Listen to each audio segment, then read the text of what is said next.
Tinker's Construct 3 lets players create and modify their own tools in a manner of ways, using various workstations, an array of tool materials, modifiers, and even tool types. Players can craft and upgrade their own tools, weapons, or armor to become personalized to their choice. Tinker's Construct 3 adopts a progression system for players to progress through. The mod is broken down into 4 tiers, with each tier providing new materials, modifiers, and components, including its own manual to assist if need be. Tier 1 introduces players to the core concepts of the mod, from creating tool parts to understanding the roles for each workstation and using them to create their first tools.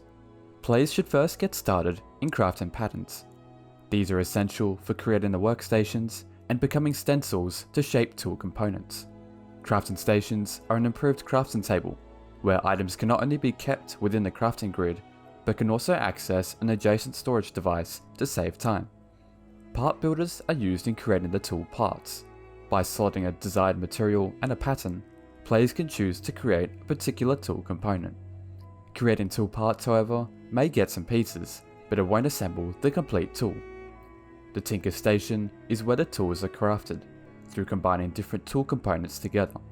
By selecting on a desired tool, the station will provide an overview of what the tool does and what components it needs. Tinker Stations also allow tools to be repaired and slotted with modifiers. The part chest is the go-to storage for holding tool parts, letting parts stack up to 8 in the part chest. As this is the first tier, material choice is relatively basic, with wood, stone, bone, and its nether variants being available to use. Materials are what makes up a tool component, be it a pickhead, binding, or a broad blade. Each material comes with its own stats and material bonus, with different materials being more suited for use on a specific tool component. For example, a stone head would last longer and have a faster mining speed compared to flint, a good choice for a tool like a pick. A flint head, on the other hand, deals more damage than the stone head, making it ideal for bladed weapons. Materials also have a unique perk, which could prove handy for different types of tool components. Vine, for instance, provides solar powered, where the tool has a 75% chance to resist damage when fully exposed to sunlight. Although initially the range of materials is limited, it's useful to know what a material does and how to best use it. Tier 2 explores the process of melting harder materials, in which they can be molded, casted, and used as tool components.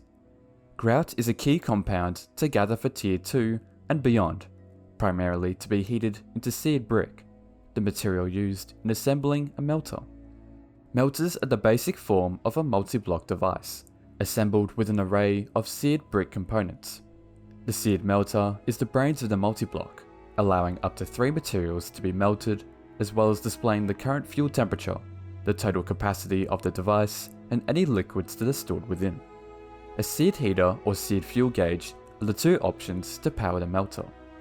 Seared heaters accept any kind of wood, plant, or hot liquid for power, but only heats up to 800 degrees C. Fuel tanks, on the other hand, accept fueled liquids like lava, heating the melter up to 1000 degrees C. Once melted, the liquid can be poured into a casting table or a casting basin. Casting tables let molten liquids form into either a tool component, ingot, or nugget. Forming tool components, however, requires casts. Sand is a basic cast that can be directly applied into the casting table, but are single use. Gold casts are more expensive and must be poured directly onto a tool component, but can be used indefinitely. Alternatively, enough molten liquid can be poured into a casting basin to solidify into a solid block. Transferring the liquid to either block is done with faucets. With a basic melter constructed, materials like iron, seared stone, chain, and more can now be molded into better tools. Tier 3 delves into creating alloys and stronger tool types.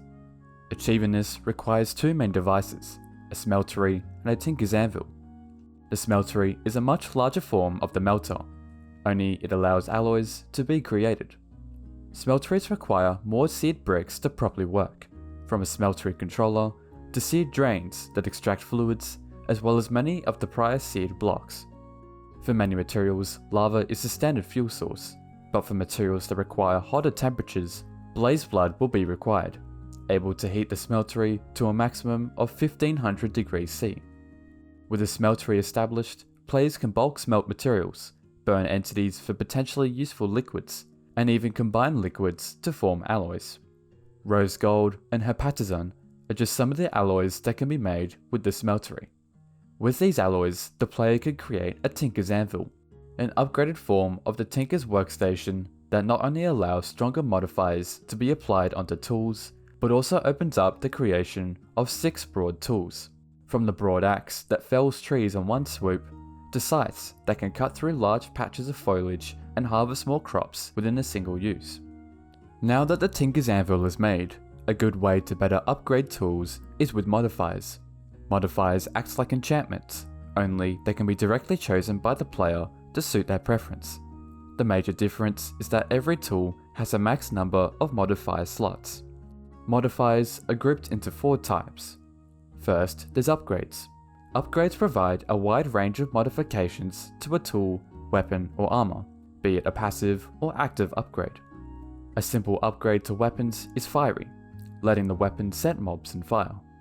Slotting redstone blocks onto tools grants haste, increasing the mining and attack speed of the tool.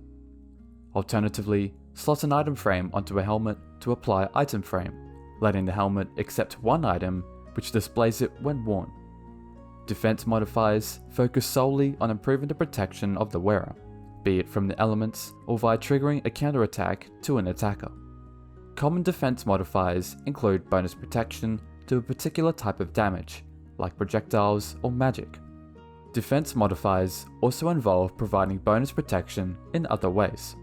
With the golden upgrade, piglins will become neutral towards the player, making it quite handy for nether journeys. Next are slotless modifiers. Slotless modifiers cost 0 slots whatsoever, making them great to apply to virtually every tool. These modifiers are not as active as other types, but can prove handy regardless. With Worldbound, tools become impervious to fire or lava damage. Slotless modifiers also increase the number of upgrade slots to use, allowing the tool to be fitted with additional upgrades. These are, however, single use, and are only able to be applied 4 times onto a single tool. Finally, there's abilities. Abilities have fewer slots than upgrades, but are stronger for each slot. Standard abilities involve luck, increasing the drop rates from both mobs or blocks. Players who want to adopt a more offensive role can focus on dual wielding, letting them use a weapon in both the offhand and the main hand simultaneously. A great ability for builders is exchanging. Any mined blocks get replaced with the block held in the offhand slot. There's plenty of modifications to choose from, which opens up many new options for finding efficient, powerful, or wacky combos. Tier 4 is the final tier of the mod, where some of the strongest alloys can be forged. Tier 4 isn't mandatory, as this can be achieved in Tier 3 and is mostly concerned with a nether-focused experience. Tier 4 specializes with the Foundry and the Alloyer. On paper, the Foundry may look identical to the Smeltery, but it does have some differences. Instead of using seared brick, the Foundry is made up of scorched brick, made from smelting nether grout. Foundries have a much larger capacity compared to the Smeltery, and can also create byproducts when melting certain materials. The main drawback, of course, is the Foundry cannot form alloys. However, that duty is allocated to the Alloyer. With this, the Alloyer takes in melted liquids from the sides, draws power from the bottom, and then forms the molten alloy in the center. It may be more tedious than using the Smeltery, but it can help to prevent liquids from combining into alloys. There's many other features this mod brings, but this should hopefully help you understand the core mechanics and progression of this mod. Tinker's Construct is a complex yet well thought out mod. It's great how for a mod of this scale manages to guide you through most of the mod's progression, yet leaving some things vague for you to uncover. The fact that the player can create and customize their own tools makes creating your personalized tool feel nearly endless. Thanks to the Tinker's Construct devs for making this intricate mod, and link to download it is in the description below.